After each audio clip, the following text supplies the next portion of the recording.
to say it there too, like, warning, you go to work for this knowledge. This isn't for the weak. Exactly. It always has to come with a this warning. is for the wolf, not the sheep. He's scared. Run away. Oh my God. I have $1 million idea and I'm sitting right on it. I've got to get on this before someone hears this and goes, oh my God, and just starts making it. Such a good idea. Edge Lord Honestly. Grimoire.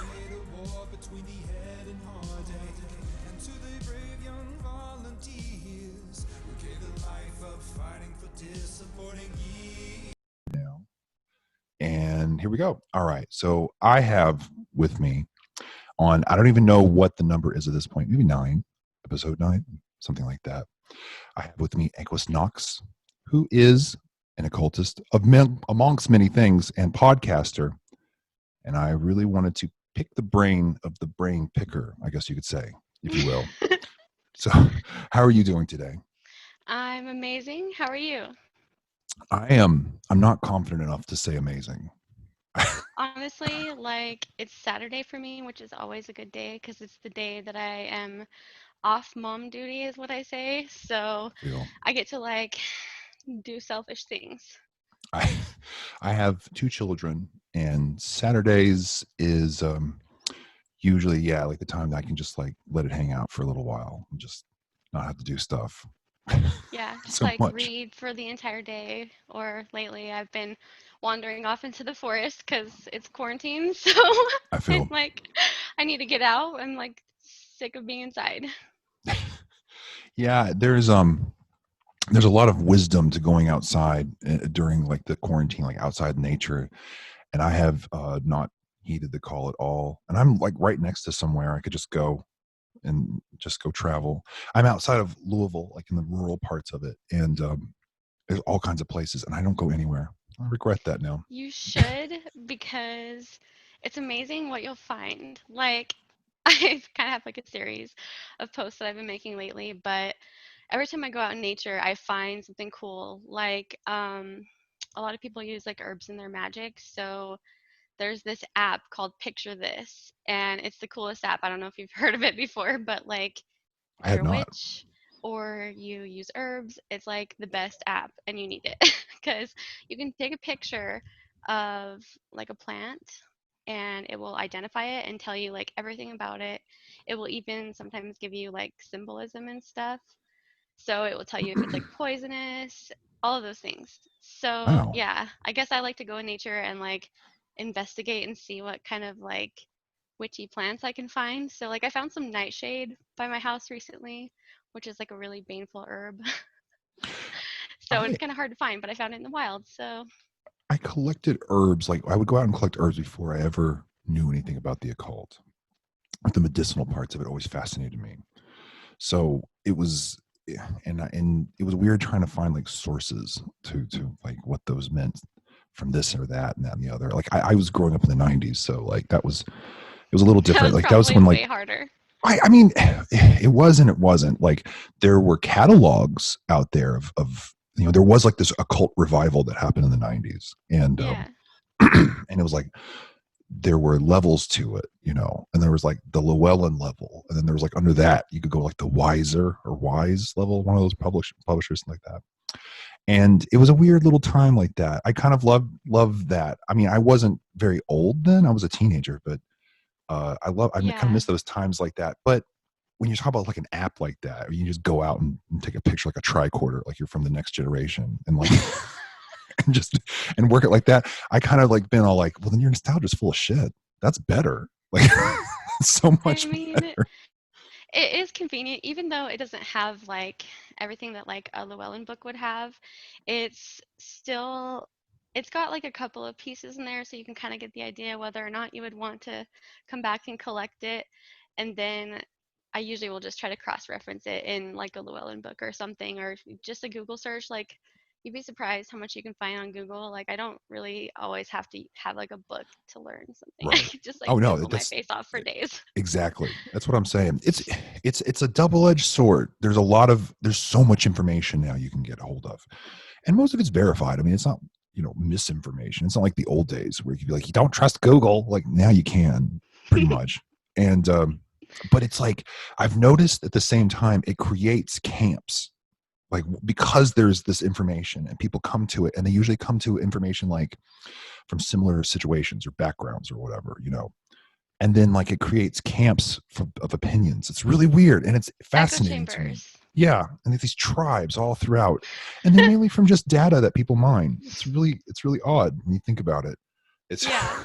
No, it's crazy, and I fall into them all the time. I I get like sidetracked at least daily on accident, so but I like to learn. I don't know. I like to study that very thing.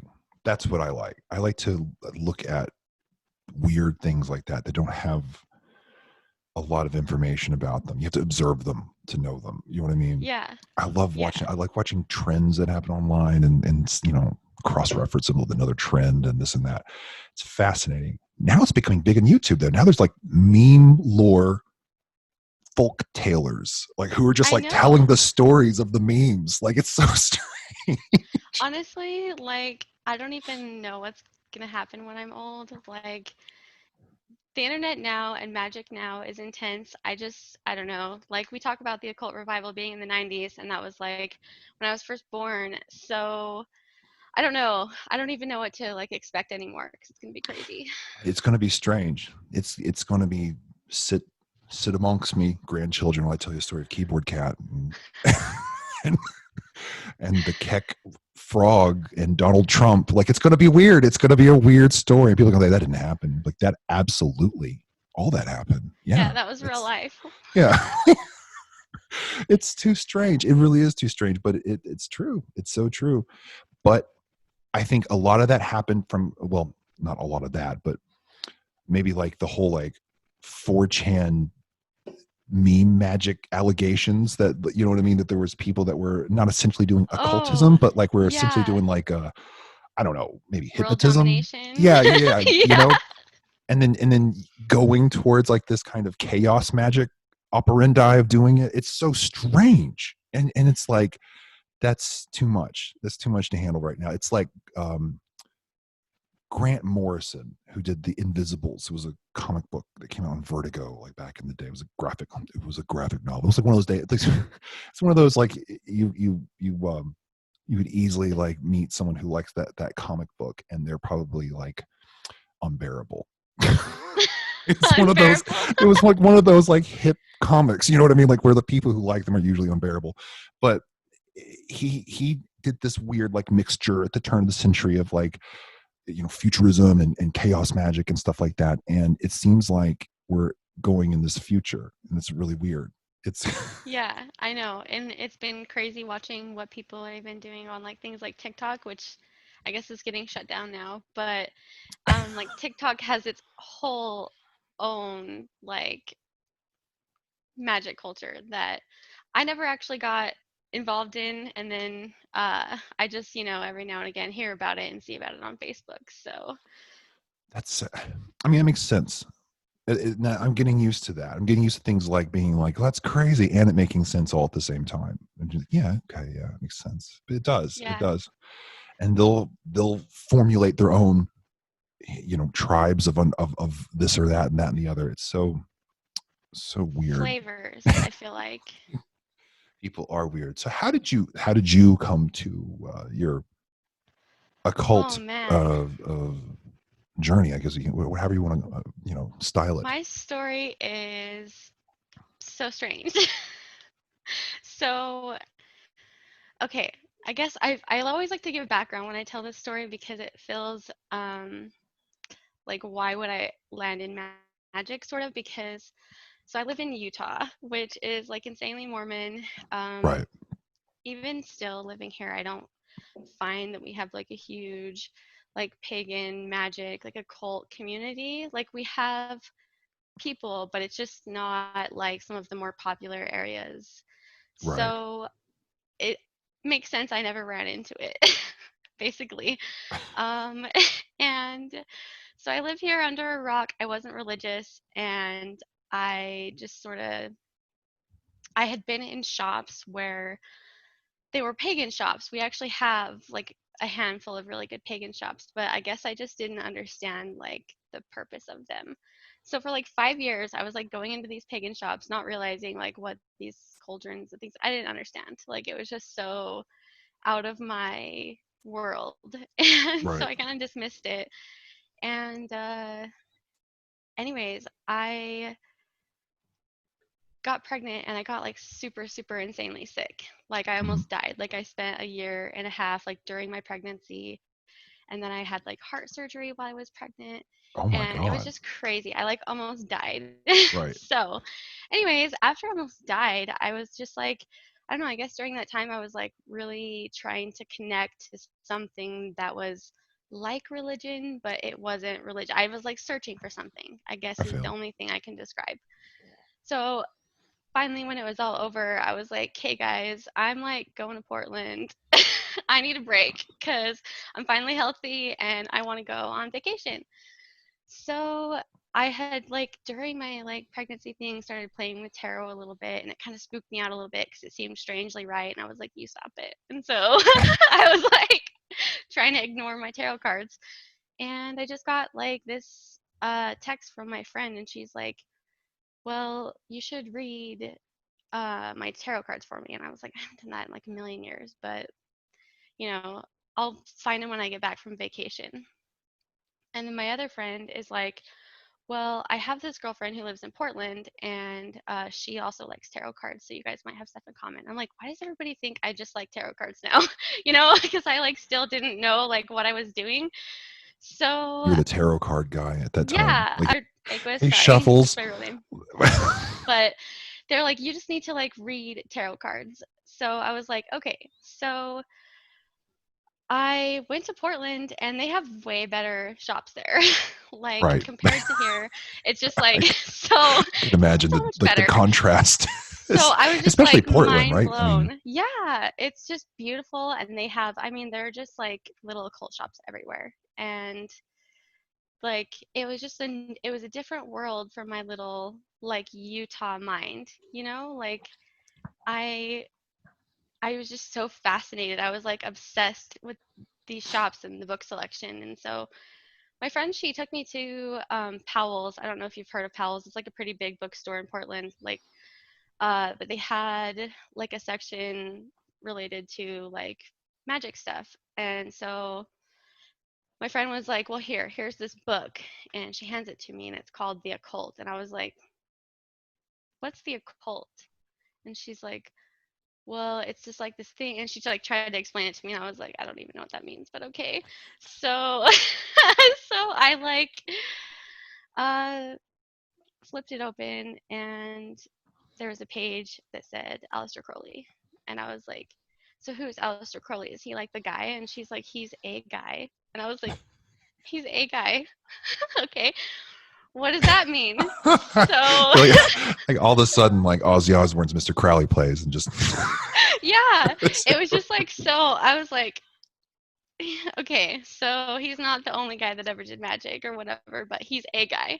right. So I was like, okay, so who's this a guy? So I just like came home, and I was just like obsessed. I just couldn't stop like Googling at all. And I just, everything in my whole world had suddenly changed because I wasn't like, I don't know. I just was so, I wanted to know what magic was and like what people were doing and how they got there. And a lot of people, to my surprise, had been doing it a really long time, like Right. my entire life. And I was like, "Oh, okay, well, I'm just late to the party." So I just started interviewing people because I wanted to know what they knew. And yeah, I guess here I am. I feel that's. I mean, that's awesome. Yeah, it's. It, I remember, like, I wasn't involved with it. I was like in the late '90s, very early 2000s. Like, I like dabbled a little bit in a forum here and there, and that was like it. And that's the only like social situation that I had with anyone from that world. And so during the 2000s, I had no idea about what was going on in that whole part of the world. In fact, I didn't until maybe around 2015 again. And so it was really weird because I was like, oh, wow, it's like a lot You of, had like a new revelation of like what was going on. it was like going back to a place where there was nothing but like rural area, and you come back to it and there's like a mall and a gas station. You know what I mean? That's what it felt like. I Yeah, was yeah, you're like, like, "Oh, oh this is whoa, improved since the okay, last this time is I was here." right. Yeah. This is very weird. Like, can you have a gas station here? Like, I mean, it felt like that, and I was like, wow, so crazy. So yeah, so I can understand that. So what have you gathered from all of this? I mean, like specifically, maybe. Oh, so much because initially I was just filled with so many questions and I met so many gatekeepers I that feel. were like telling me how I can and can't do magic and what I can do and when I can do it. And Oh I was like, wow. stop telling me what to do. Everybody. I was like I was so frustrated. And anyways, it like led me to the online community because I was just tired of being told like this was above my skill level or whatever because I just didn't believe that. I was like, no, you don't have to be a rocket scientist to like try to figure this thing out. Like, what is the worst thing that's gonna happen to me if I try? Like, so I That's wanted to know. hilarious. I So mean, yeah, so that's what it's like now, huh? That's hilarious. that's what it was like for me. I really like the first set of people. Okay, so like one of the first people that I met was uh like a Solomonic magician who went by Lameghetins. So Of course, yeah, they were like of it's course. really recommended that you wait 2 years before you even do this. And I was like, why do I have to wait 2 years? And I was like curious about demons and I just wanted to like know. And I was like, why do I need to? So I just wasn't finding the answers. And then I Right. went online and I found that there were people that knew everything about everything and they formed little groups. And so I just started joining them and like reading their conversations because I find that that's where a lot of the good like stuff comes from is like when you really start engaging with people and like talking about what you've read. And if you don't live in a place where you can do that, then online is your place to go. Yeah. Yeah. Yeah. Yeah. I could imagine. You know, and I was in Tennessee, East Tennessee specifically, when like I was getting into all that stuff, and that was like talk about like nothing. Like there is really nothing there, like nothing at all. And out of nowhere, like there was this herb shop in like this tiny town, Greenville, Tennessee, and it was called like it was called Violet Moon Herb Shop, and it turned out to be like ran by this woman from LA who was a witch, and she was like a part of the scene in the 70s, and like it was crazy. And like it was so weird that she would be in the middle of nowhere, like Tennessee. So that was really fortunate for me because I didn't have to like, you know, feel like there was absolutely nothing, from there. But it was so crazy of how things how things have changed, even like psychologically, I guess you could say. Because like Yeah. then it was like loose bands of people who just kind of thought whatever the fuck they wanted to think. Yeah. And that was, I Yeah. mean, seriously, really how it was. And there was a lot of, sure, there was a lot of people who like, wanted to be a dick because were, they had something more than someone else did or some shit like that. But it's totally like human. But to think about like now, the way you described it, that sounds just like the internet. I mean, it sounds like everything on the internet. Like Yeah. if you want to be a musician and you want to like be a part of a group, you have to do this. He's like these gatekeepers and there's like all this other stuff. And it's so crazy. Now it's Yeah, just even, obstacles. yeah, it's becoming the default method of structuring the internet as a social group. It's really strange. I think it comes from just being so sure that you know what you're doing that people say that with authority. And I don't take authority very well. So I I will feel. just like if you tell me that something has to be done a specific way, I will make my best effort to understand like the reason why it has to be done that way. And so I guess with everything like in magic, I've approached it that way. So I try like if it really makes sense, then yes, I'm gonna do it. But I like to understand the whys, and I'll probably be doing that for the rest of forever because there's so much to study. Right. Well, yeah. So where are you right now? Like where is your So right now, so I think it's kind of funny because I feel like it really took off after like quarantine happened and I started my podcast because that was when I started doing Seven Spheres. So Seven Spheres is is good. It's really good. But I have not finished my Seven Spheres yet. So I'm in the process of like trying to write about my Mars sphere and like how that went for me because I did my Jupiter sphere. It was great. I blogged about it and I was like, yeah, we're ready to go to the next sphere. So got to the next sphere and life got really intense. And so I am in the process of writing about how intense that was. And then I moved on to the sun sphere. So that's where I've been. And it's been good. So basically, during that time, I was just really focusing on like learning planetary magic, learning about the spheres, and like how those things were impacting my life in the moment. And a lot of the time, I don't realize until it's been a couple months. And then I look back at my life or like the notes that I made or my journal and kind of see like what was going on. And then I can make sense of what was happening. So that's kind of what I've been focusing on lately. I also did Luminarium. So that is BJ Swain's latest book. He invited me to beta test that. So I have been really focusing on that as well, just because I was looking for more like conjuration experience. so And you're an so, occult beta tester. Like, yeah, I'm and a you just beta you tester. walked off from that like it was nothing. Like you just dropped that down like it I was was just like, yep, I'm ready to try this. Let's do it. So I did it, and it was fine. It was great. It worked out great. I got what I wanted, and I'm still using it. I still use a lot of the things that he presents in the book. Um, I do a lot of stuff. Like, I just love learning. Like, I'm in uh, Sorcery Picate, so I'm doing that as well. And just really trying to study the grimoire tradition I feel. because I think it's fascinating how it has evolved over such a long period of time.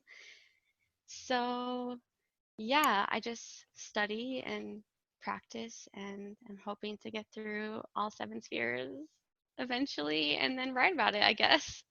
Now that whole thing was the first time I had ever tried anything that wasn't from like a grimoire, like before, pretty much. That was the first thing I ever did. And it was like what, maybe 2 or 3 years ago, something like that.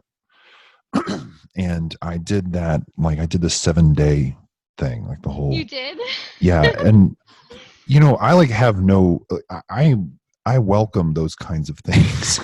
So like I like I've had those kinds of situations before, and I felt what that feels like, and I just, it's like ripping a band-aid off. It's like, yeah, just rip it off, just do it, just destroy it, just break it down. I don't care, just do it.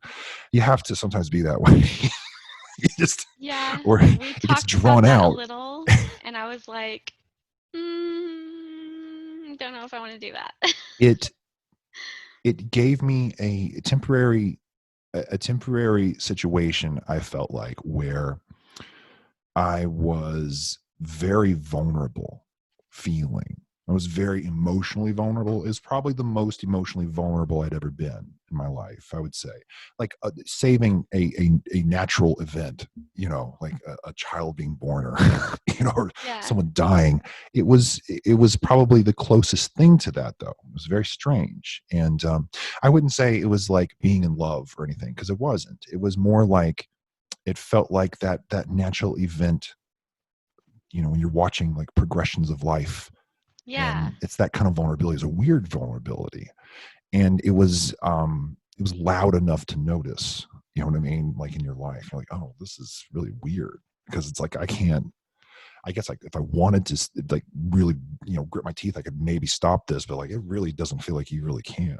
Like it's No. and so No. that's I think that was what it felt like the most for me doing that. Some of the energies, I guess, what if you want to call them vibes or whatever, like from some of the planets I was pretty familiar with, because like I've done things similar from like the greater keys of Solomon or things like that, like specifically like solar type of things. Like I'm pretty used to that. So like I know what that feels like, and I know what not to do around things like that. So that wasn't that didn't trip me up, but there was a couple other ones where they did, and it was weird, because like like the lunar working was weird, because I've always considered myself like a lunar person, I guess you could say.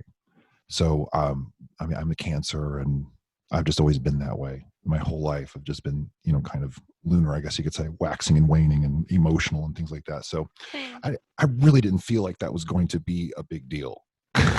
You know what I mean? Like I didn't. I felt like I was like that I'll have in the bag. Like probably nothing will happen. And that was the one that was the most hit me the hardest. It was really strange, because it really was like, well, you're not maybe as in touch with your emotions as maybe you think you are.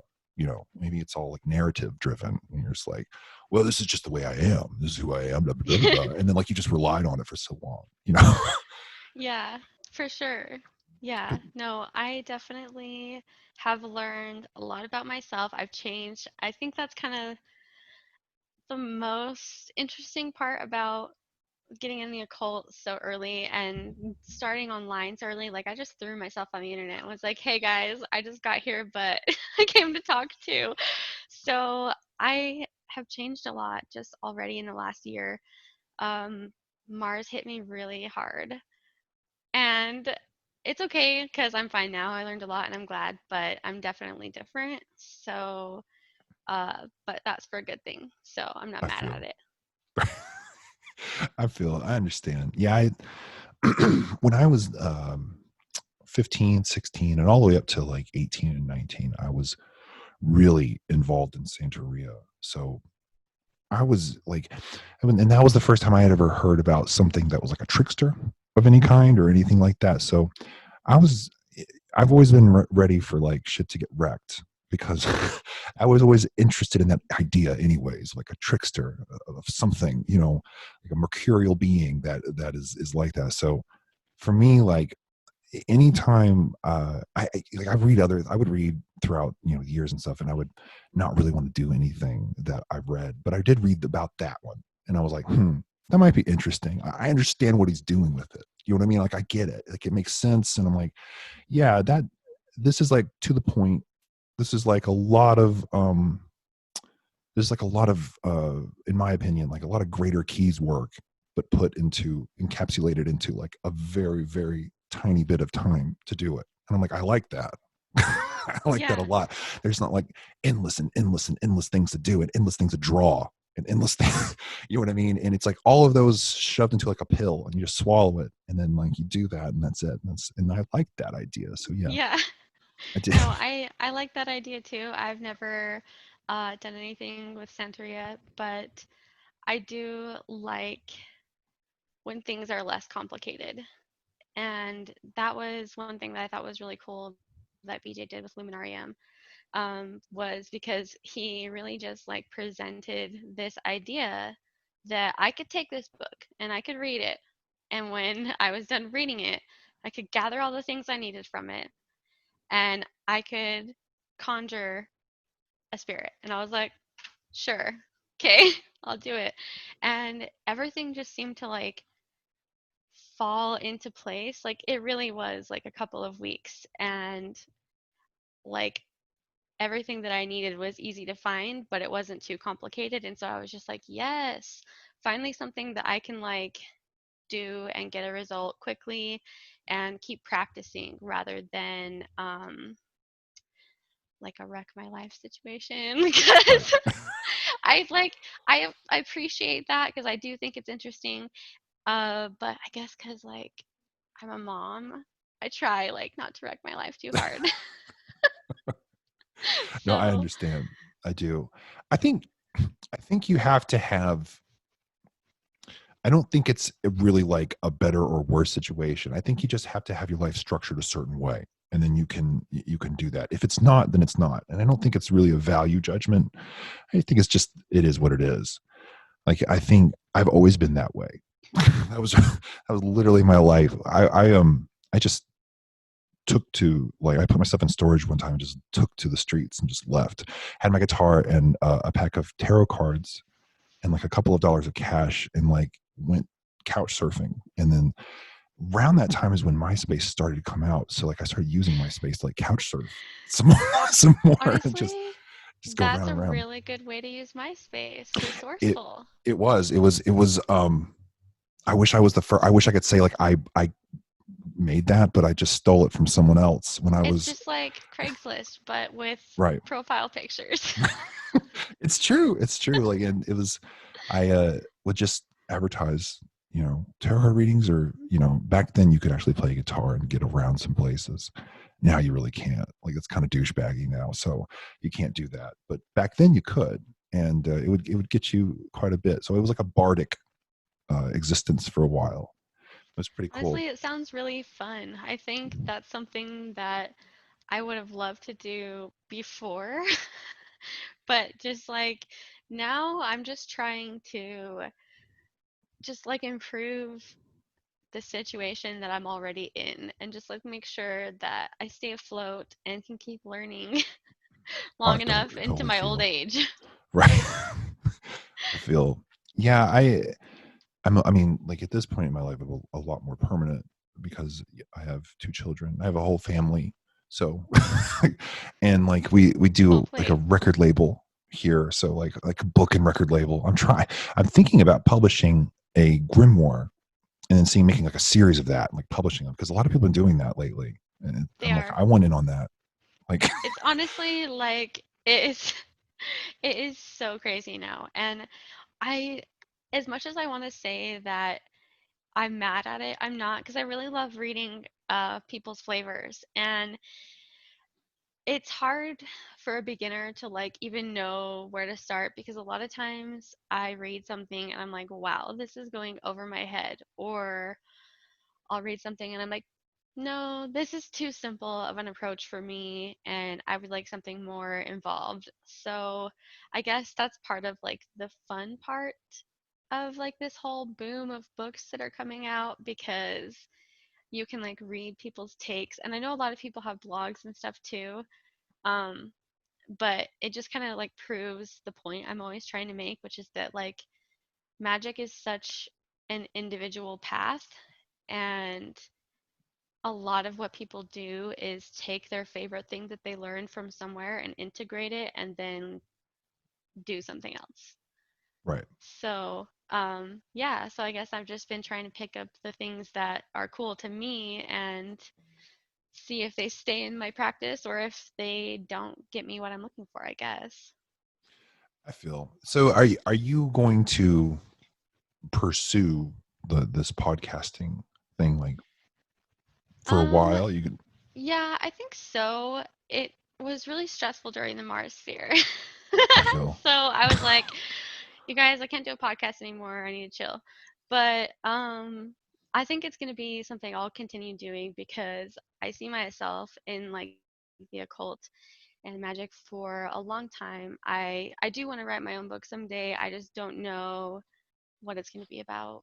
I don't want to be just like another book. So hopefully, if I do come up with a topic, it's something that is unique and worth it, I guess. I don't know. I But feel. that's so far for me. So right now I'm just like doing the blog, doing the podcast because I really like talking to people and like hearing their stories and their approaches because um at first for me it was all so mind-blowing and like I have ADHD, so it's really hard for me to read a book like consistently. So I find that the internet and like the dialogue that people are having can help me fill in some of the gaps that like I miss while I'm reading or something.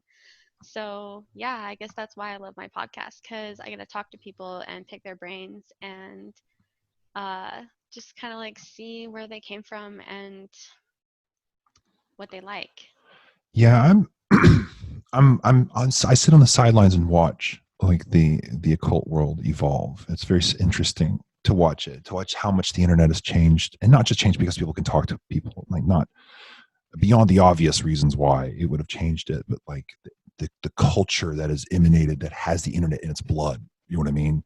And Yeah, it's interesting to see because it's changing approaches. It's not just changing like the way people communicate to each other or things like that. It's changing the entire landscape of belief. And it's interesting to watch. It's very much, it kind of feels like, I wonder what the printing press did to like the occult at one point in time. Like if whatever would be considered the quote unquote occult at that time, maybe there was some like Greco-Roman revivalists during the Renaissance or something. And like the printing press makes all these things like so available that it changes everything. And now you have like, I don't know, I'm speculating at this point, but but you have like these Christian versions or things like that.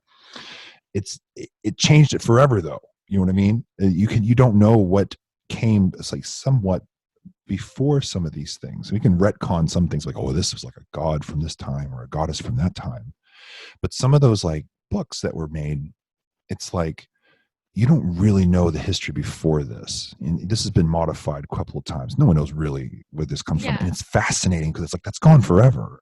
And it makes me think forever. like what is going to go forever while it changes into this, what's it's changing into now. And I think it's necessary. It is what it is, you know, but I wonder, it means what the sands of time will watch go. I don't know. Sometimes I get lost in reverie thinking about that, those kinds of things. I know, I do too, but I think it's a really cool time to be involved just because um just the information. I mean, it is an overload. I'm not gonna lie. I really do feel sometimes like there's no way I'm gonna get through all these books that I bought that I intended to read that have just come out in like the last 10 years. And on top of that, there's still, some of the really good ones that some of my favorite magicians will recommend. So it's just like you have to read everything, and it's like 1,000 little tiny pieces that all come together, and then they put together your unique magical worldview. And like sometimes you bump into people who share those things, and sometimes you don't, and that's cool. Sometimes it's not cool. No, sometimes it's Sometimes not people cool. take offense to it. It's weird, but Yeah. it is what No, it is. I've definitely offended people on accident. I mean, it's yeah, I just am stubborn and I like to know why. So, Now, have you delved into the Goetia at all, or the Lesser Keys of Solomon? Or so I haven't because there is something that I noticed about like the different grimoires over time and like the approaches that they take. And so I kept hearing about like this whole thwarting angel thing and how I was like, that sounds like exactly like what makes me uncomfortable about some of these grimoires. And I so get I it. started to like try to find the answer to like how can I not use thwarting angels. And so I guess that's kind of where I've been going. So that led me to Jake Stratton Kent's work, and it's really a lot of information. But right now, like I've been in this Goetia and Grimoire Magic group, and a lot of people are doing Grimoire and Verum work. So that's what I'm going to be doing eventually. It's just a lot of preparation. Um, and I'm trying to be thorough and really make sure that I understand everything. So I guess from what I've learned from the online community is that it's like a process that can't be rushed. Like I know some people who have been preparing to do grimoire and Verum work for like 2 years. So I guess that is part of why people would say you can't do this for so long, because there is preparation involved. Right.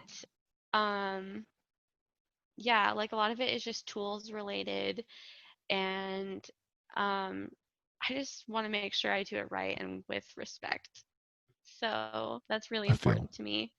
So, because I feel, I have always felt that there were more to these spirits that we work with in the grimoires than just like these. A lot of people make it oogly boogly. So I feel. it's like super, like edgy. And I just wasn't like into the edginess of a No, lot of some of this stuff. I totally get you. Like So I was just, it yeah, was, I was crestfallen when like I started like I seriously, like for years I just never even thought about to even type anything into Google about anything occult, like at all. And like I just one day I did, and it was really weird. And I remember being like, well, I wonder where like the Goetia is right now. Like where's that in all this? And I was crestfallen when I saw it. And I was like, oh, this is all like metalheads and like edge lords yeah, and shit. And I was like, oh, and I was like, nah. It's like when you love a movie and then like 10 years later you see that its fandom is like horrible and you're like, oh yeah, man. exactly. I got kind of actually scared at first because I was like, is this really what This it's I have to do to work with demons? I'm so confused. So People are it was really hilarious. intense. They're hilarious. I know. I mean, they're hilarious. They just are. Like I'll read things. I'm just like, God, I'm just so edgy, man. Like why? I was just I just didn't feel like my intuition was telling me like this isn't the only way you can do this. there there's another approach. You just have to find it. Be patient, keep searching. You'll find somebody who can tell you. and, Welcome to the and it works out. Goetia. Yeah. It's just- Yeah, it's serious because yeah. like a lot of people like throw the Goetia word around because they don't really know like what it is. Right. So yeah, and like describing it is even still difficult for me because like the way I was originally taught was by people who didn't quite understand it. Right. So it's The like I Book had of to like, Demons. It's yeah, I like had to like unwire my brain of like all this nonsense, and I was like, I okay, feel now I know what Goetia is. So yeah, the but it Book takes of Demon time. Magic. And yeah, I mean I've been doing this for like a year and a half, so I'm sure I've said and done things that were like so bizarre because I just truly had no clue. And So I'm still, takes time. I feel yeah, yeah. I mean, I get what you're saying. Yeah, I there's a couple of things that like made me crestfallen when I saw where it was. I was like, oh damn, that sucks. Yeah, I think that it's really cool though that there's like this whole scholarly like section of the occult though. And when you like find like the diversity in people, then you just eventually like you find the ones who share the same view that you do of like the spirits that we work with. So, and a lot of people actually, I have like a lot of friends who don't like to work with deities at all. And I have friends who like chaos magic, and I have friends who are just like to read and don't even dare try magic, but they are just there for the ride. Like, you Right. know? So, like, it's this really big melting pot of people. And yeah, I just really like, I'm just an advocate for people like doing whatever. Like, if you like the edgy stuff, you should totally do it. Just because I don't want to do anything edgy, like, that's fine. And then there's a lot of stuff in grimoires that's like sacrificey, and I'm just not down for that. Bill, So, I'm I'm thinking always about like, how can we work around it? I'm thinking about publishing like a grimoire, like the Goetia, and just having it totally edge lorded out. You black should. pages, dripping blood off the sigils, and like just have it like that the whole time, and then You like a need to have really good warning. artwork in Yeah, every single page. They need to look like they're straight out of a video game. either straight out of a video game, or I could make them look like they're in like a new metal band. I could do that Yeah, too. yeah. And so I was thinking maybe something like that too. Like one of them could be the drummer, like Bale could be the drummer, and I don't know, Sear could be the bassist or whatever. Like something like that could happen. That'd be really cool. Something, but like dripping blood, definitely, definitely. And then It sounds like, like a Blizzard game. yeah, right. Green letters on the black background. Also, it can't just be like legible. It can't be easy to read. It's got to be Yeah, tough. no. You got to Hardcore. work for it. Like that's what I'm gonna say it there too. Like warning, you got to work for this knowledge. This isn't for the weak. It Exactly. always has to come with a This is for warning. the wolf, not the sheep. Be scared, run away. Oh my god. I have $1 million idea and I'm sitting right on it. I've got to get on this before someone hears this and goes, "Oh my god!" and starts making it. Now Such I a got good to have idea. Edge Lord Honestly, Grimoire.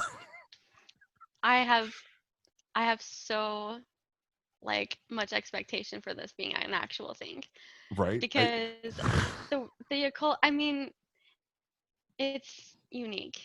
There's a lot of unique people. I love everybody though. Like I think we're the coolest bunch of weirdos on the planet.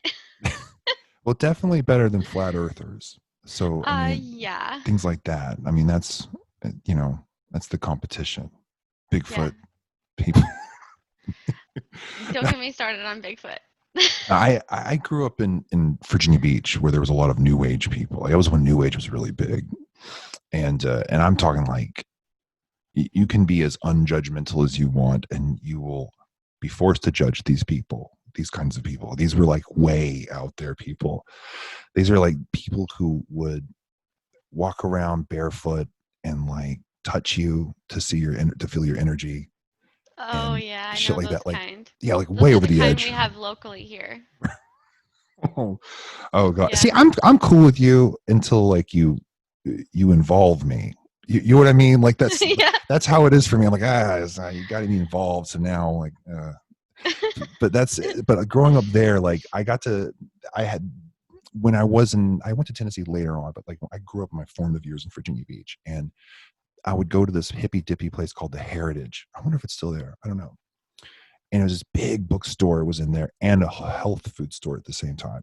And it was like Ravi Shankar was always playing in the background. It smelled like patchouli when you went in there. Mhm. And they would have a tiny, and I'm talking like it was like this big section of like occult stuff, like anything. And it would be the weirdest collection of books because it's so small. That had to be like a crazy, like contrasted one. You'd have like modern magic, and then you'd have like some satanic, like Luciferian magic book, like right next to it. It would just be like, there is no like categorization here, is there? And I remember that's how like the occult was seen then, and it's crazy how like the new age has gone down and like the occult part is like like waxed over it. it's Yeah. it's it's weird I because I actually wonder. think I like it. Oh, I like it better too, trust me. Like I'd rather hear about like dripping blood than like ocean energy and stuff like that. Like that was it was different then, but yeah, Yeah, I it was definitely would. definitely mild and super chill. Right. It was but yeah, I remember like I remember it was kind of considered like it was all considered edgy back then. You know what I mean? And you couldn't get past that for a while.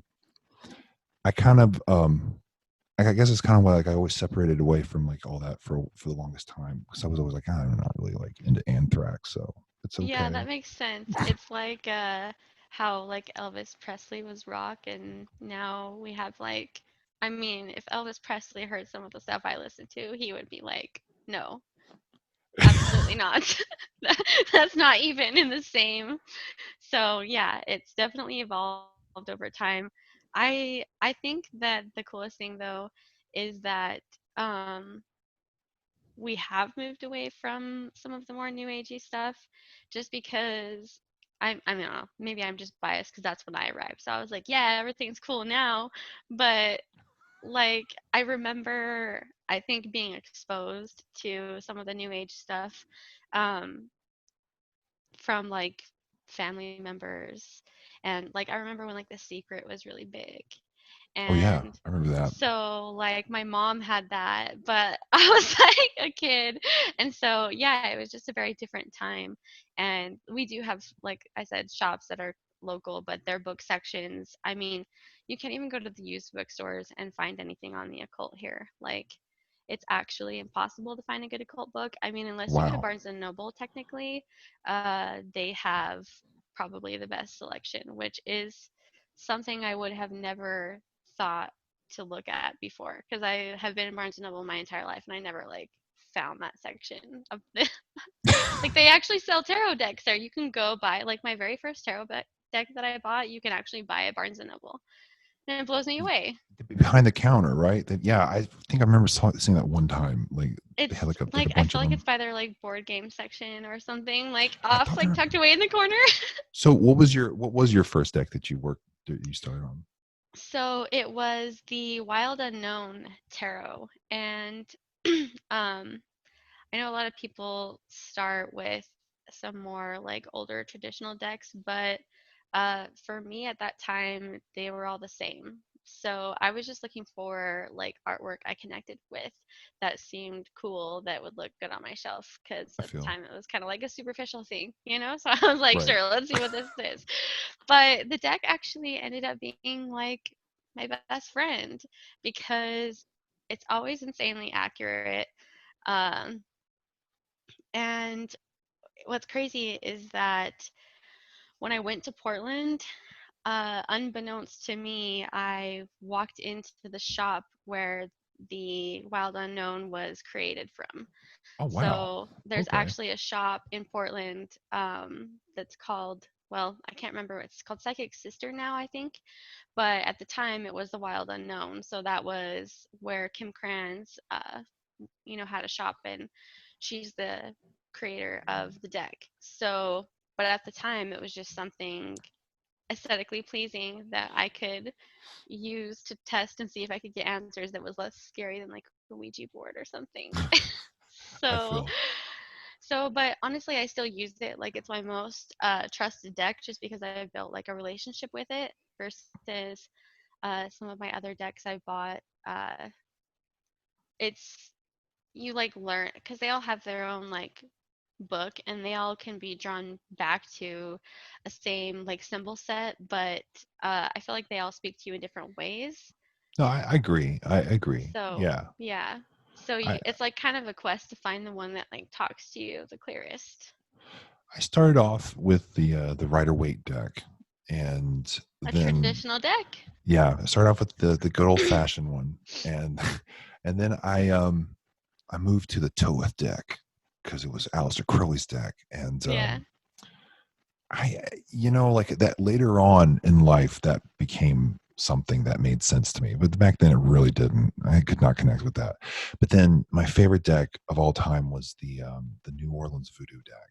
I loved that deck so much, I and have never heard of that one. I'm gonna it's go out look it up of now. it's out of print, and you can still get it used, but it's out of print. And it every time I would read those cards, people would always just be like, "Oh wow, what are those cards?" It was that kind Yeah. of deck. It was a beautiful deck, and it just I don't know how to explain it. Like it did something with the way everything is classified, with the way knowledge is classified on the cards. It did something like a ruler would. It would, like, you had notches in between the inches. You just didn't just have like jump from 1 inch to 2 inch. You had like the little notches there too, and it gave you a better sense of definition. And I can't. I mean, I guess it's a really intangible thing to explain, but I honestly know, because every time I try to explain anything magic related, I feel like I'm tongue tied and like I'm speaking another language. And I'm like asking people, am I making sense to you? Like, does this sound good? Because I don't know. But yeah, no, I totally get what you're saying. Some decks just really clarify things for you. And especially if they go like the extra mile and fill in that little quarter of a gap that you needed to understand something. I think that's kind of the hardest thing is like when someone is asking you like what deck they should try first, you're just like, I don't know, go on the internet and search and find the one that sounds interesting. Because I think when I first started, I thought you had to just like have one deck because that was like what people around me had. And they were like, nope, this is my deck and I only have this deck. Right. And then I started to collect them sort of and experiment. And then I noticed that I would use them for different reasons. So, like, if I need to, because like I'm a Thelemite, so if I need to know anything that is like Thelema related, I'll get the Thoth deck because for me that just like makes sense. But like for real life and like practical stuff, I'll do my Wild Unknown deck. But then I have um, like an oracle deck that I assign specifically to a spirit to communicate with me for. Mhm. So like that deck is only for that purpose and nothing else. So yeah, I think there's like a lot that you can do with tarot and people um don't give it enough credit, but because I can't like communicate with spirits or anything any other way, it's like the most efficient for me. I feel you. I do feel you. Like I was a professional reader for a while, and it it's its own little science or art, whatever you want to call it. It just is. And yeah, like people have always asked me that, like, which one should I start with? I'm like, just start with one. Just just Yeah, get one. just If it whatever. doesn't if it doesn't work, get another one. It's all good. Like as What's long as it like it's to read for people like professionally? Because I've never actually done that. So when you got started, were they like accurate and everybody was like happy, or was there like a learning curve? well, let's see. When I started off my I grew up with a single mom, and I don't mean anything by that. It just that it was just my mom. My mom was a very, how shall we say, strong opinion person, and she was very uncharacteristically like masculine and aggressive, and so she would always demand that I do her cards. Like I would always have to like read cards for her, like when I was like 15, 16, 17 years old. And she became addicted to them, like really addicted to them. And it's the first time I ever got to see a real problem that I had got to see later on when I became a professional reader. And then I was kicked out when I was 17, and I went to a friend's house, and I had a pack of tarot cards with me and a roll of socks and a jacket. And that's all I had. So like, I'm like, okay, so I've got to like do things with these tarot cards now. Yeah. Like, so I got my friend to pick me up, and it's in December. So it's like snowing, and he takes me to another friend, and that friend is like, I know another friend. So I go over to finally just, I'm like, I feel like a Christmas fruitcake. You know, just like going from house to house. And so finally I go to the place where I am, and it's three women who live there. And I had tarot cards, and they're like, "Do you do tarot cards?" Blah blah blah blah. So I sat at a table and started reading for one of them. And you kind of understand that like anytime you do anything professional, it doesn't matter what it is. Part of it is show, and part of it is real. And Yeah. you have to have the wisdom to know like how much to mix in every time per person. Because if someone's coming to you and they're not really going through anything, they just want, some shit said, you don't really need to get way esoteric with them. Like they Yeah, don't really yeah, you could care. just like tell Like, them enough. yeah. Yeah. They're just like, am I going to have a baby in 2 years? I mean, they don't really need like, if you would do this and blah, blah, blah. And just understand that if you like, no, they don't care about that. You just need to give them a show and then give them an answer, and hope the Empress Yeah. card's there, because then you can say yes. But like, so it's like, did I say Empress? High Priestess. Um, is there an Empress card in some deck I'm thinking of? Yeah. There is. Yeah. Yeah. I'm pretty sure. Okay. Uh, but anyways, like, so that's when I first understood that. But then I got used to a certain kind of client that you have to kind of like look out for. They become addicted to it, and it is good financially for you. And there are some people that they're harmless, and it's harmless for them to be addicted to you, like reading cards. but there are some where it's like harmful, and it's like you're like doling out crack to them. You know what I mean? And it's like this is a harmful drug, and you're passing it off to them, and it's not good. It's gonna really fall apart one day. And that's, you have to always look out for that. Past that, like, it was a blast. I would go. I built a clientele just by doing that right there, like on a dinner table, and these chicks would just get their friends would get their friends, and it would just go up like that. And that's what happened. And then I started getting regulars, and then I read in an herb shop. It was called the Sunflower Herb Shop in Morristown, Tennessee, and it was run by a German woman. It was with a very thick accent. This is how she talks the whole time. My name was Evie. I remember her. And she would do the work for me at that point. At that point, I was making like bank. I was like 18 years old. It took a year. Oh, that's amazing. I made all kinds of money. It was insane. I was making like $45 an hour just reading cards for people. And wow. She would book I didn't have to work. I didn't have to do any marketing. She would be like, God, you a reading from Jonathan. He's amazing. Please. And so I was their house reader for the longest time. Then I went private after that, because it was just like too much, and I wanted to go to school at that time. So, and I realized that like once you go private, like once you don't have like a place where you go and read, you have to like do it like all like that. That's when you get more people addicted to the reading, and that's when it gets like the seedy side of it. It's like you're a drug dealer, you know. And you're like their personal life coach. Yeah, I mean, there's one thing I will say that reading professionally did, and it you can thin slice people very quickly, like very quickly, and you can say it's psychic, but it probably isn't. It's probably just being keenly aware of people. And I think it's the same if you were any kind of performer. It doesn't matter like what kind of performer either. I think it's anything, or anything that has like an element of public performance to it.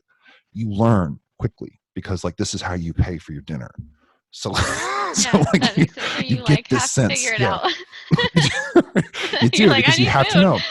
And you have to know like whether or not this person like is just wanting to play, you know, they're out with their friends and they just want to have fun, and you've got to do a little show with them. Or are these people like someone's like really hurting? Like, so you get those people too, and like they honestly have nowhere to turn. And you really think about it, you're like, I am like a 19-year-old dude like reading tarot cards for people. If they are coming to me because they have nothing, they have nothing. Like, yeah. Like seriously. So like there's that, and then there's just the people that are looking for like the drug deal, like, and you can always spot them. And they all come from different shapes, colors, sizes, everything. It's not about that. It's just a certain like spirit, almost like something you just feel right off, and then you're like, no, I can't do that. I'm gonna push you off. So, I have a friend, Annalise, and she told me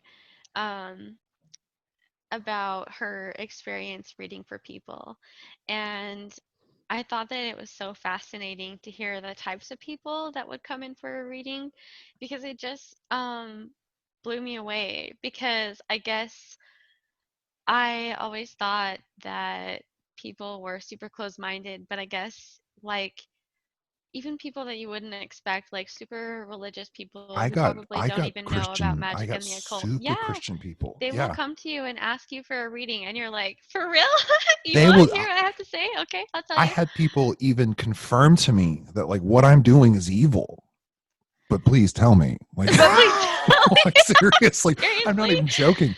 Like So I've had rude. that. Yeah, especially if you're in the South. No, South is a special place. The Southeast is a Yeah. special place, and They're like, that you're is going to the devil anyway. Read my tarot cards. it's true. And I've been told that so many times. I'm like, I know that you're going to hell, and I know I pray for you seriously, but I just need to know this. This is all I need to know. And I'm I like, feel I like mean, that's how magicians have been treated historically. Yes, yeah, like they're like your it's true. your soul is already jacked, so So you can do dance. this, and I So don't have dance to. for me now. Like it's, Yeah. it is like that. Seriously. I mean, I think that it gave one thing was really interesting to me. Like one insight that was interesting was that like I kind of like first of all, like I learned how many people really like relied on readers, because like I realized that like I wasn't the first one for a lot of these people. Like I was like a replacement for someone else. And it's Yeah. like I didn't know it was like this crazy. Like So really didn't. seriously, before I even knew, this is way before I knew that magic was a thing. My aunt had a tarot reader, and I don't know, I just really never got it. I don't know what to say. I was around it and I just didn't get it. So she like had this tarot reader, and that's how she was. She was very like dependent on this Mm, guy, and she still to this day talks about how, because he passed away unfortunately, so right. she doesn't have her tarot reader, and I tried to read tarot for her, and she's like, it's not the same. And I was like, I'm sorry. You have to have a little bit of show. You have to have a little bit of show. You do. And it doesn't matter how serious the client is, unless they're like a contemporary. If they're a contemporary, you have to show them that courtesy of not giving them a show. But if they're not and they're a civilian, you have to give them a little show, just a little bit. I think some people are way more psychically in tune though, and when you do get a reading from somebody who's like that, you're like, how'd you figure that out? But it's I'm not that person yet. I use tarot for myself, and only because I have to make sure that my gut feeling is right. I feel you. I I developed I only developed two things. Yeah, two things that were very unique and that were very like I know for a fact no one else probably did this way. And I do attribute that to my success. And I will be honest about that. And one of them was I never let anyone touch my cards ever. I never did. Mm, And if they did, I cleaned my cards every time. That I did not know for the longest time that that was something that people didn't do. Like I didn't know yeah. that was rare. People always like try to, I was like, don't touch those. You don't touch those. No, you don't. And then I'd have to like go and like do my cleansing ritual. I feel like a cockroach with that. Honestly, that is something that a lot of people don't know, and I guess I always like had the common courtesy to like suspect that you probably shouldn't like touch anybody's cards, but I have totally had people touch my cards, and I was like, don't If touch it my gives you a feeling cards. like that, then yeah, you should Yeah, heed the so warning. I do definitely cleanse them after that happens, but it doesn't happen very often, thankfully, because my cards aren't usually about. But people will come over and they'll look at your stuff. Oh, what are these? And you're like, don't touch that, please. I had a Centera when I was really young. It was a Santeria priestess, and she would always tell me like, people have, you don't know who has what they call hot hands for you, and then she's like, you don't know who has hot hands for you, so you can't like let people touch your stuff. You just can't because you don't know. And I guess it's sort of like an evil eye, I guess you could say, or but Yeah. like it's also like just people that just don't have like the best of intentions for you, and like sometimes it can just get on you or whatever. And I don't know that. Oh, I heeded that warning like every time with my cards because I felt weird when people touched them. I was just like, yeah, I just don't feel like I'm going to get like a real reading now. You know. Yeah. The other thing is that like I developed my own spread, and man, I use this word really loosely, but I developed my own spread where I would shuffle the cards until I had a particular physical feeling. And that Mhm. feeling would come if I was able to like breathe, like diaphragm breathing, and I was able to like have a clear channel. And I just shuffled until I knew, and it was like a shiver almost. And it would stop, and then I would cut the cards and I would deal them. And I would deal them in just a line from left to right. As many as I felt like going in a line, two lines, it didn't matter, as until I got the same feeling to stop. And that became my default spread. I knew a whole lot of other ones, but that became my default one. And that's the one It's like funny everyone would because ask it's for. mine too. Is it really? Wow. Yeah, Yeah. that's exactly how I did it every time. And I like I said, I knew I started out with the Celtic cross and like everybody else did, and Same. I Yeah. learned like a like I was like a D&D mage with like spells, like with that, like with like spreads. I was like, I knew all You these just had spreads. spreads on memory. Yeah. Right. Exactly. Yeah. I was how I was at one time. You're like, I know the sunglasses spread that'll help you see Yeah. the future. Like I would do all that, but then after a while, I was just like, I just can't do all that crap anymore. I got to do it this way. This is the way I can do it. This is all I can do it. And I knew when to reverse it. I just got to the point where I knew what was going to happen. I just knew it, and I could feel it as it was going, and that was it. Yeah. That's when I knew like I was ready to like do it professionally, I guess you could say, because then I could That makes deal with sense people. because I see the progression in myself the same way. Like I started with spreads, and then eventually I just started shuffling the cards until I felt like like centered is like the easiest way for me to describe it. Like where I'm not like anxiety ridden and I can just like feel like, yep, this is the card. And then usually I try to form a question like right before so that it's like clear and concise so I'm not getting some wonky answer. And then I'll Right. just do that until like my questions are done. So, Yeah, I feel like I hate to say this because I mean it's bias. It's completely biased, and I know that. But I feel like that's the right way to go. Like, it is I biased to say so, but I do agree because if you look at tarot spreads closely, you can just see that that's really what they represent. Is like individual questions. Like each card has like a question that it's like tied to, right? And they're right, just pre-filled in and then they're decorated in a shape on a table. And so the shapes can be beneficial, but I feel like only if you really know the reason why that is. And right. if you don't know or you don't care, then you're just taking like the format. So once you figure out like the format, then you can just sort of go from there. And plus, I have some friends who read tarot professionally, and they do these like tarot salon events where you can like go into like different chat rooms and get your tarot cards read by different readers. So I really enjoyed doing that because everybody does it slightly differently. So you like learn little like things you can do that kind of improve your own like tarot experience. So yeah, I just learn a lot from other people. That's just like I guess all I can tell you I know how to do is just like follow what everyone else says. No, I make stuff my own eventually, but you know, it takes time. Yeah, I I like to think that like I learned a lot, but I really don't. I'm a It's very fundamental okay. person. I've always like not with everything in this world, but when it came to anything with the occult, I was just always a very fundamental person and I stuck by it. And I don't really mean like um I just mean like I take the Goetia for example. Like I didn't go around like every spirit and then like go this way and that way and this way and the other. I picked one and I worked with it and worked with it and worked with it until I felt not just like I connected with it, but I could have some kind of like relationship or tutelageship or something like that, you know, something Yeah. close to that. And I just wouldn't look anywhere else. I would just, that's it. This is all I will deal with for right now. And this is all I'll do. And I always felt like for me, like that, like I think like so much of the I sound like Hank Hill. You know how much I like the fundamentals, but like like that's how I feel though, like about that kind of stuff. And it was like I always feel like you could stick to that and like you could probably get a million things from it a million times. But then again, I'm more of an antisocial person, probably. You actually could stick to the fundamentals, and I think that's like a lot of times when I have like high school friends approach me and they're like, well, I want to know more about magic and the occult. What can I do? And I'm like, oh man, if I give you any of my books, you're going to be overwhelmed and probably will not want to do anything about this. Right.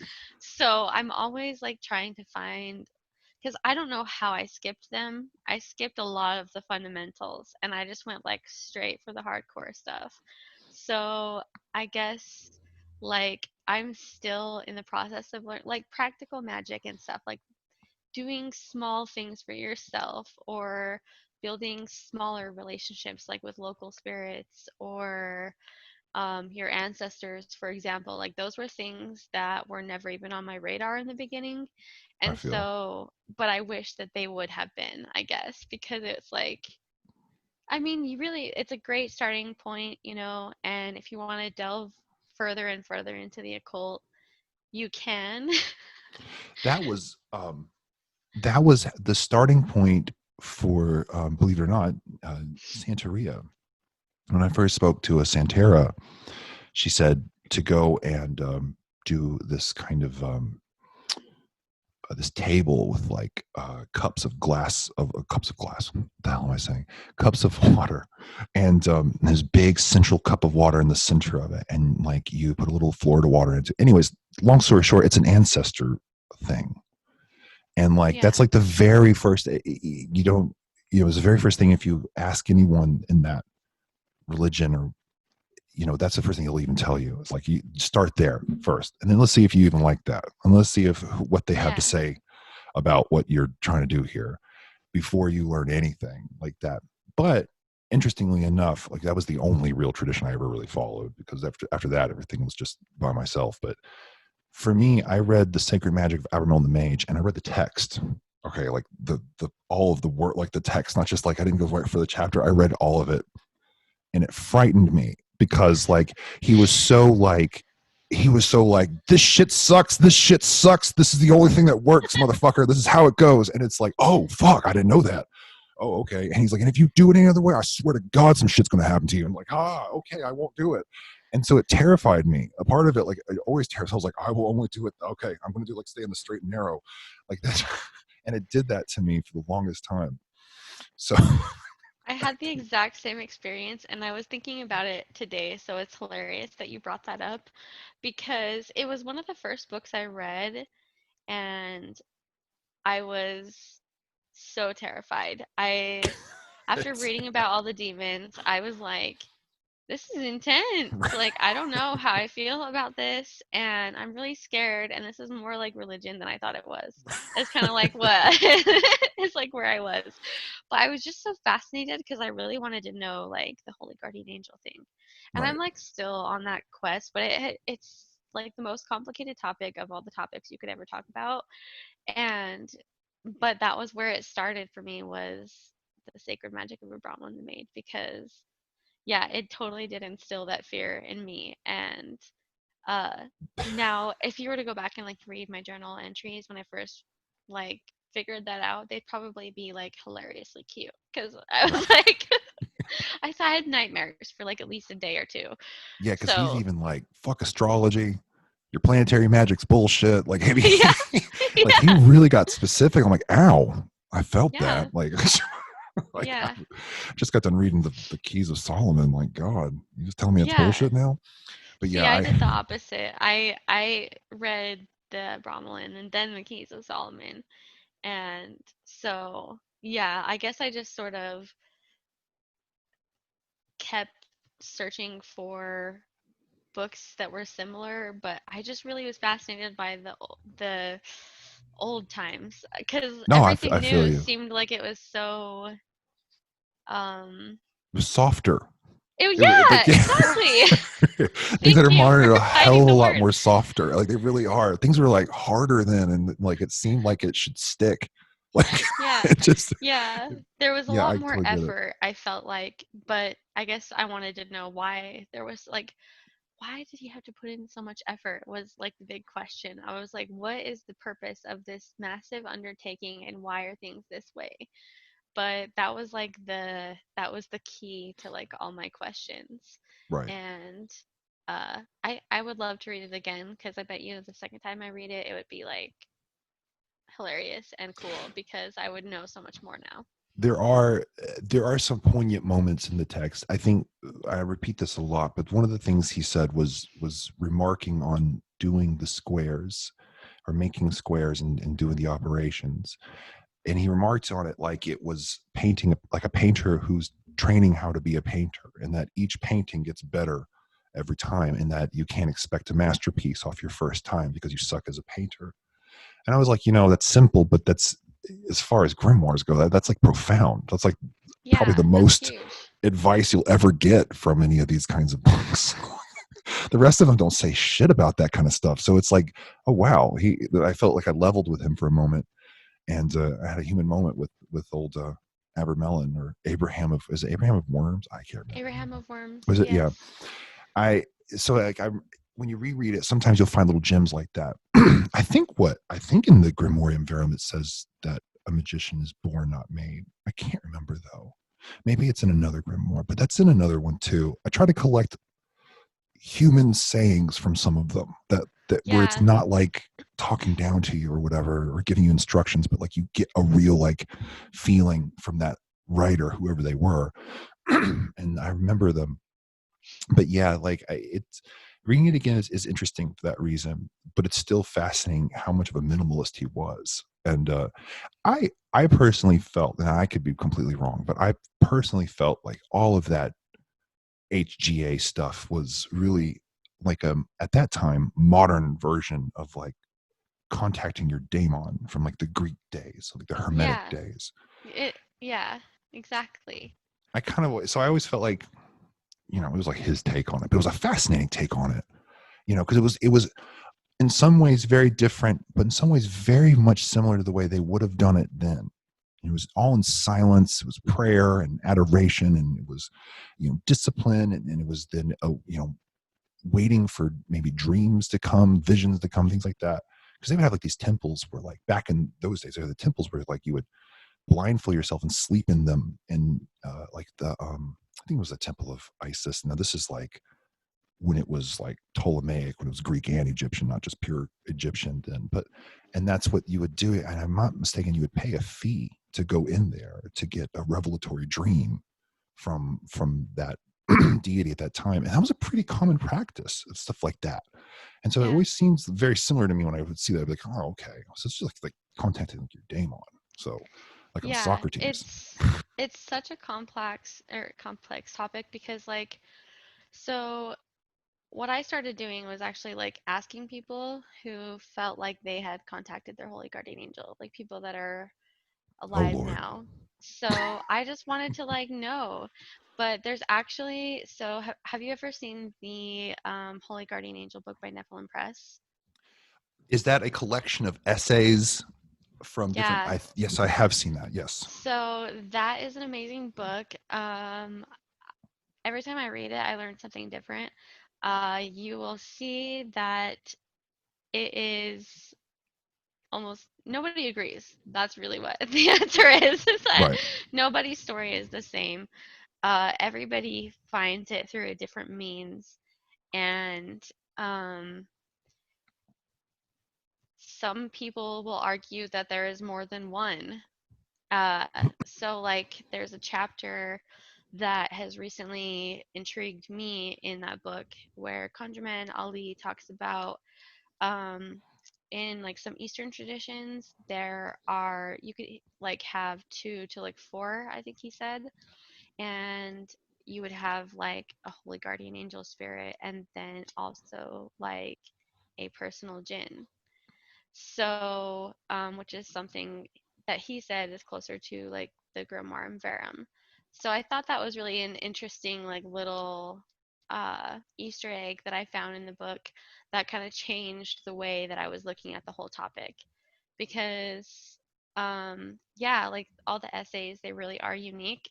And everybody's experience was totally different. So I think that's what's really fascinating about it, um, because a lot of people will try to tell you that things have to be done a certain way. And then I've met people who are like, no, I didn't do any Brahman operation or any Samic related thing. I just prayed and prayed and prayed and we met. So I'm like, okay, that's confusing how those are so vastly different from each other, but Yeah, I I'll likened take it to it. losing weight. It's a lot like losing weight. There's like Yeah, there's like 40 million ways people will tell you how they did it, and sometimes yeah, it's crazy, but it worked for them. They're like, I only ate ice for 5 days, and for yeah, some reason, I just lost all the weight after that. Like, okay, and maybe it'll never work for anyone else, but for that guy, it worked. He lost 200 pounds. Like, yeah, and yeah, I think that's what a lot of that is like. Probably, it's like the yeah. operation itself is subjective, but the end result, whatever that is probably the only objective thing that is around. Yeah, that Or people maybe can not. say, okay, once it happened, I knew, and like this is how. But yeah, the paths there are all different, and I mostly find that it starts with being inspired by like someone else's like document of what they did. So, because then that like sparks your own curiosity, and then you're like, well, how do I do it? And then you just search forever until you eventually figure it out. I don't know. I haven't figured it out, so. I I always feel like I'm the kind of person that I automatically assume that like that's just not something that's going to happen. So I'm fine with it. I'm like, nah, it's You're fine okay. with it? Yeah, I've it's met like, a lot don't of you want to people that are contact like your that. holy guardian angel? Nah, I'm good. Good. No, It's okay. it's It's okay. okay. Because I have no clue. I Well, I have a no lot of clue if I people will say that it's not actually that important either. Like, but then there is an argument that people are like, no, well, it's one of the first things that you should do. And so it's like, are you I looking for magic or mysticism? I I guess. Like, agree with the sentiment. I would say that. I agree with the sentiment that yeah, you should probably have your shit together in some manner of speaking before you undertake something. It doesn't yeah, mean that like there's no other way you could probably accomplish that. Because there's a lot of people who just like messy shit, and that's just how it is for them. Like they're not going to do that. So, and they'll come out the end fine, hopefully, and that that happens too. I just think that everything in this world always has somebody who's experienced who says, "Look, just figure out what you want first before you do this." That's my only advice. Just figure yourself out, sort yourself out first, and I think that's good advice. I think it gets taken way to the other side though when it turns into like, well, if you really want to learn this, you have to wear only white for 6 months. Okay, yeah, that's the yeah, beginning. yeah, exactly. Yeah. So Like a specific formula that you have to follow, otherwise you're not worthy of trying to undertake this right. complex thing that nobody really knows about. So, Well, it has been an amazing conversation with you. I would love to have you back on again. I want to have a few more of my old occult guests and a couple of more musicians back on, and then keep going with this whole thing. And yeah. do you know what your next podcast is going to be or anything like that? Yes, I do. I have a secret one planned that I'm super excited about, but I'm not talking about because I it'll feel. be a surprise. But recently also, Astrid invited me to do like a collab together. So my next podcast will probably be something with Astrid. She's amazing and she she's just so funny and so cool. So that will be something that people can look forward to. There's two officially planned. Mine doesn't really follow like a schedule or a series because I just sort of wait till I have time. I feel. but um but yeah, no, this has been great. Thanks for inviting me. I was actually really shocked that you invited me. So I'd love to be back. This has been a really cool conversation and yeah, I love talking magic. So thanks. Awesome. Thank you.